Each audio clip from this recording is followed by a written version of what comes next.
Hallelujah. आप सबको जय मसीह की। और मैं पास्टर सुभाष कुमार, और मेरे प्रियो हम आज जानेंगे हिंदी बाइबल से कि क्या परमेश्वर ने सारी मनुष्य जाति का एक ही भाषा बनाए थे, एक ही भाषा और एक ही बोली थी, और भाषा में गड़बड़ी कब और कैसे परमेश्वर ने डाली। उत्पत्ति का पुस्तक 11 अध्याय से 1 वचन से 9 वचन तक हम पढ़ेंगे। हालेलुया। सारी पृथ्वी पर एक ही भाषा और एक ही बोली थी। उस समय लोग पूर्व की ओर चलते चलते सिनार देश एक मैदान पाकर उसमें बस गए।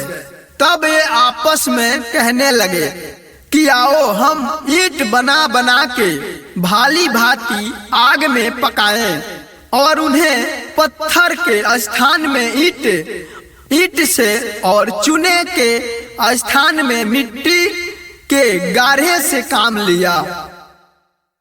फिर उन्होंने कहा, आओ हम एक नगर और एक गुम्मट बना ले, जिसकी चोटी आकाश से बातें करे। इस प्रकार से हम अपना नाम करें, ऐसा ना हो कि हमको सारी पृथ्वी पर फैलना पड़े। जब लोग नगर और गुम्मट बनाने लगे, तब इन्होंने देखने के लिए यहोवा उतर आया,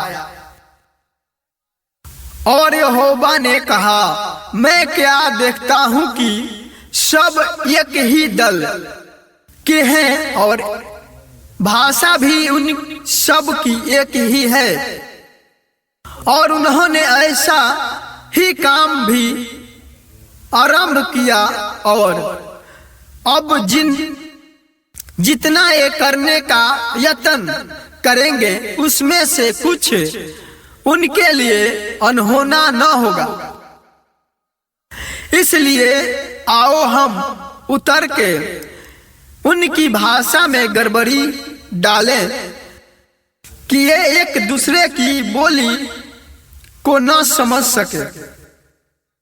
इस प्रकार यहोवा ने उनको वहां से सारी पृथ्वी के ऊपर फैला दिया, और उन्होंने उस नगर का बनाना छोड़ दिया। इस कारण उस नगर को नाम बाबुल पड़ा, क्योंकि सारी पृथ्वी की भाषा में जो गड़बड़ी है सो यहोवा ने वहीं डाली, और वहीं से यहोवा ने मनुष्य की सारी पृथ्वी पर फैला दिया। हालेलुया।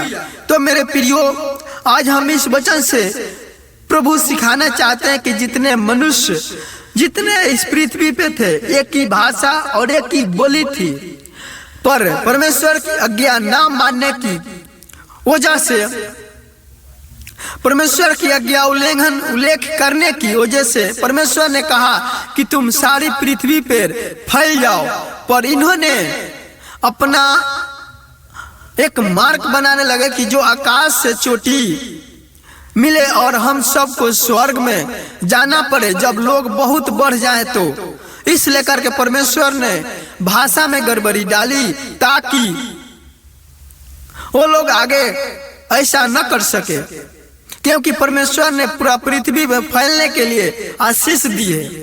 हालेलुया। प्रभु की महिमा हो। और मेरे प्रियो, तो आपको अगर अच्छा लगा तो इस लाइक शेयर कमेंट जरूर करें। फिर हम मिलेंगे एक ऐसे ही वीडियो के साथ। जब तक आप सबको जय मसीह की।